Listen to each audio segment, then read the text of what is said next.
प्रभु यीशु मसीह का धन्यवाद हो।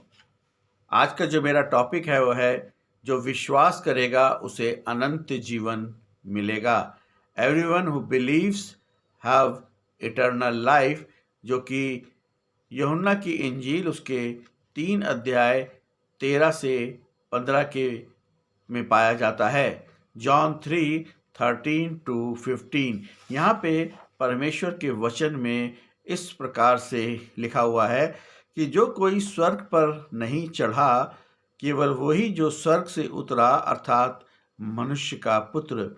और जैसा मूसा ने जंगल में सांप को ऊंचा उठाया, उसी प्रकार अवश्य है कि मनुष्य का पुत्र भी ऊंचे पे उठाया जाए, कि जो कोई विश्वास करे वह उसमें अनंत जीवन पाए।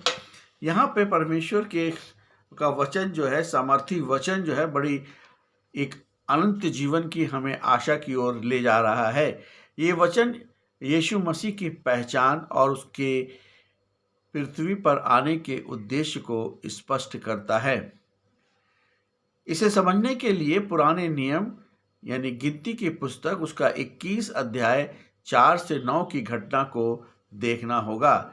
जब इस्राएली मिस्र से निकलकर जंगल में थे, तब उन्होंने परमेश्वर से विद्रोह किया।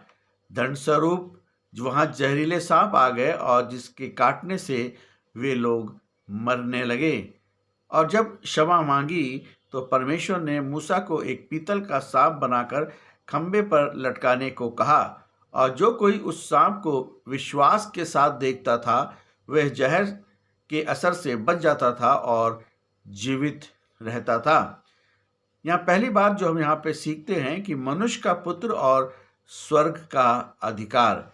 यहाँ पर यीशु मसीह खुद को मनुष्य का पुत्र कह रहे हैं। ये शब्द दानियल 7:13 से लिया गया है, जो मसीहा की दिव्यता को दर्शाता है।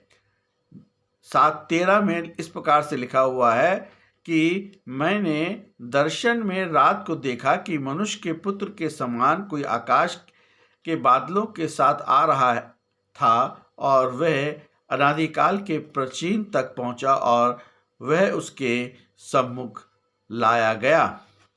यीशु मसीह का ये स्पष्ट कर रहे हैं कि केवल वही स्वर्ग की बातों को बताने के योग्य हैं, क्योंकि वह वहीं से ही आए हैं।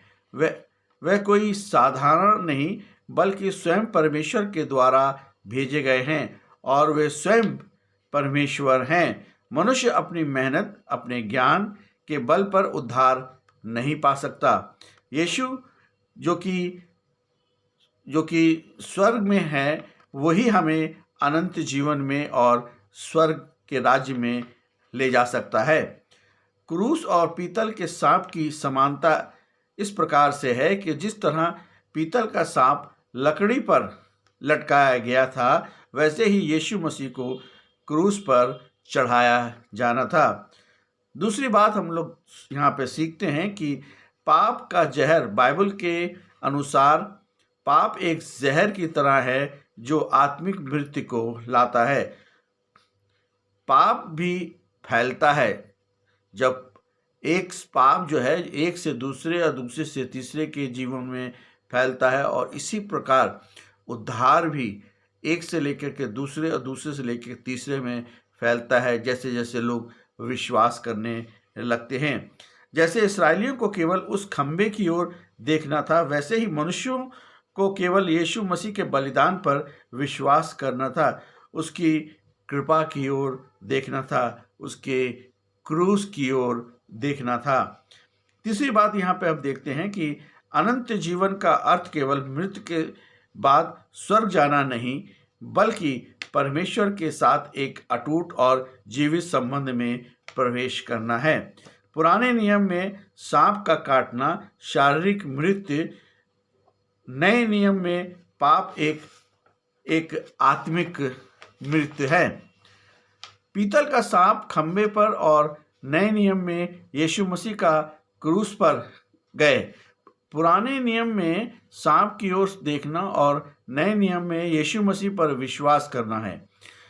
पुराने नियम में ऊंचे पर सांप को देखने से शारीरिक जीवन मिलता था और नए नियम में यीशु मसीह की क्रूस की ओर देखने से उसकी मृत्यु और तीसरे दिन मुर्दों में से जी उठना अनंत जीवन है। उद्धार हमारे कर्मों के द्वारा नहीं मिलता, परंतु ऊंचे पर चढ़ाए गए यीशु मसीह पर विश्वास करने के द्वारा मिलता है। यूहन्ना 3:16 की परमेश्वर ने जगत से ऐसा प्रेम किया कि उसने अपना इकलौता पुत्र दे दिया, ताकि जो कोई विश्वास करे वह नाश न हो परंतु अनंत जीवन पाए। निकोदेमुस विद्वान था, परंतु वह भी नए जन्म के बारे में नहीं समझता था। यीशु मसीह ने उसे नए जन्म के बारे में उसे बताया और क्रूस यीशु मसीह की हार नहीं बल्कि उसकी विजय थी। क्रूस के द्वारा उन्हें महिमा मिली और वे राजा के रूप में स्थापित हुए। इस बात पर विश्वास करना हमें बहुत ही जरूरी है। यीशु मसीह नीचे आए ताकि हम ऊपर जा सके। वह सांप जो पाप का प्रतीक था, वह ऊंचे पर चढ़ाया गया ताकि हम उसके जहर से मुक्त हो सके। इसका मतलब यह है कि जब यीशु मसीह को क्रूस पर चढ़ाया गया और हम जब यीशु मसीह को और यीशु मसीह की क्रूस की ओर देखते हैं तो उस पाप के जहर से हम मुक्त हो जाते हैं।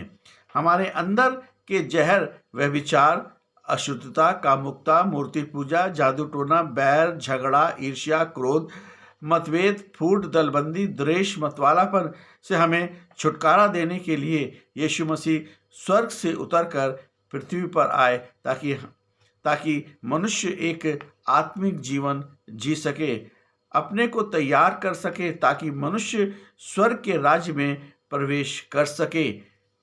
यही उद्धार है। उद्धार जो है वो बहुत जरूरी है, जिसको हम मुक्ति, मोक्ष या अंग्रेजी में साल्वेशन कहते हैं। यदि हमने इस संसार में मुक्ति को, मोक्ष को नहीं पाया तो हम इस संसार में जब प्रभु यीशु मसीह आएगा तो हम उस अनंत आग में डाल दिए जाएंगे, जो कि परमेश्वर उस समय उन लोगों के लिए तैयार करेगा जिन्होंने प्रभु यीशु मसीह की बातों को नहीं माना, नहीं सुना और ना ही उसके पीछे गए। इसीलिए प्रभु यीशु मसीह पे विश्वास करें, अपने पापों की क्षमा मांगें, अपने पापों का पश्चाताप करें और यीशु मसीह को उद्धारकर्ता के रूप में ग्रहण करें। यही मसीह जीवन है और यही जो है अनंत जीवन है। प्रभु यीशु मसीह आप सभी को बड़ी आशीष दे। आमीन।